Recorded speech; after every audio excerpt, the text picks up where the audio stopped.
This is called I Feel Pretty. Oh, so pretty.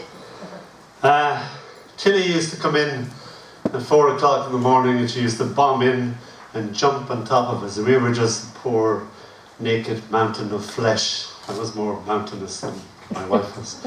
And she'd just land on my wife's left breast or my right. I won't even go there, it hurt. Okay, it hurt very much. Did you ever have anybody land on your right testicle? Very painful. Do not even attempt that at home, okay? And we were at a cocktail party, darling, and we were very, very hungover. And Tilly was still going to come in at 4 o'clock and jump upon us.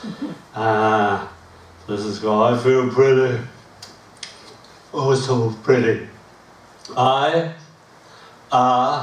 awake, covered in glorious glitter, smelling strongly of PVA glue, sticking to my cheek, very hung over, and covered in blue, orange, yellow, red feathers. A bubble recently blown perched upon my nose. I still have comatose. Tiny bubbles travel amongst my curls as through a bigger bubble brightly, nestling neatly over my right eye, I observe my tiny daughter purse her lips and kiss more bubbles into being. Tilly! I force my lips, still frozen in sleep, to somehow speak. What you do? See, even my syntax and sentence structure is shot. She smiles sweetly, I'm pitying you.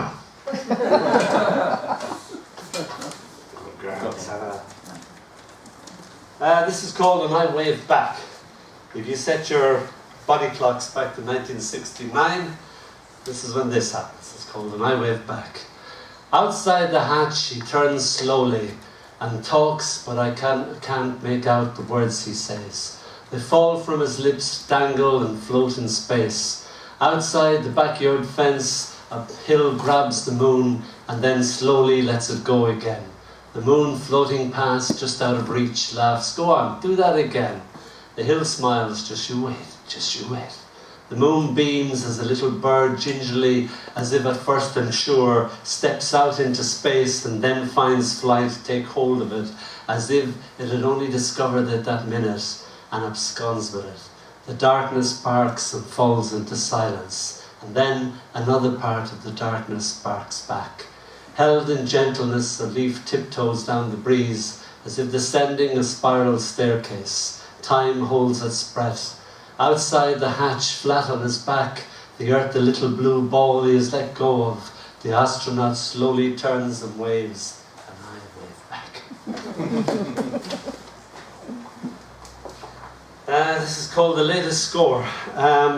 This is our new book, What the Elephant Said to the Peacock.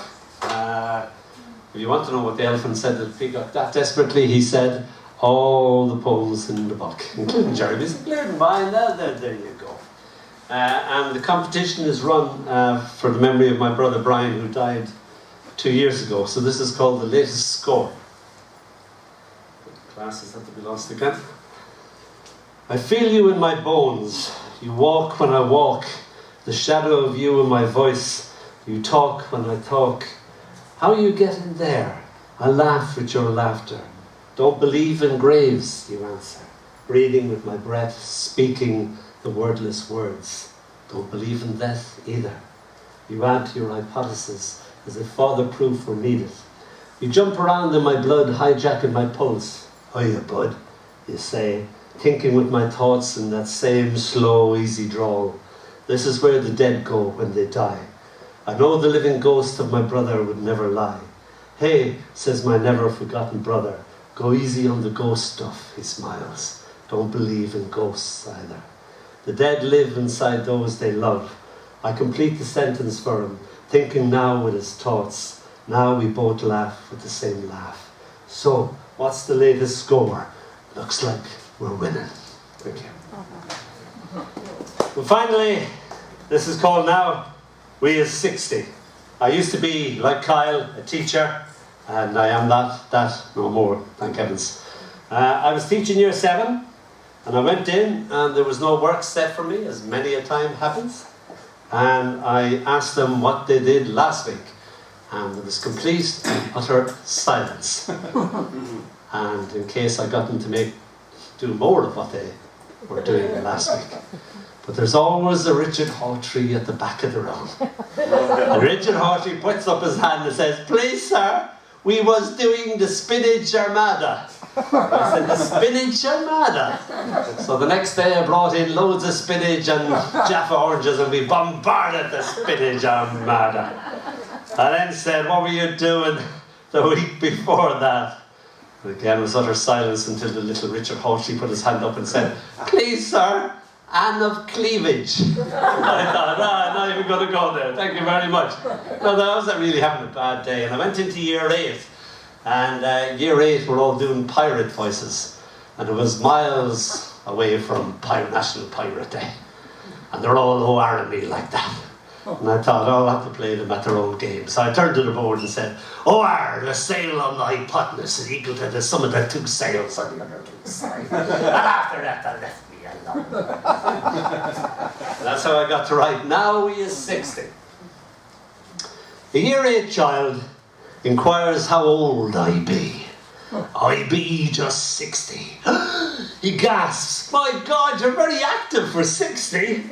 60 for him is a distant planet in a galaxy far, far from here. Yea, another dimension. I smile my 60-year-old smile, perfected by now. I am starlight that will only reach him when he himself is 60, if he ever remembers what he has long ago forgotten." Thank you.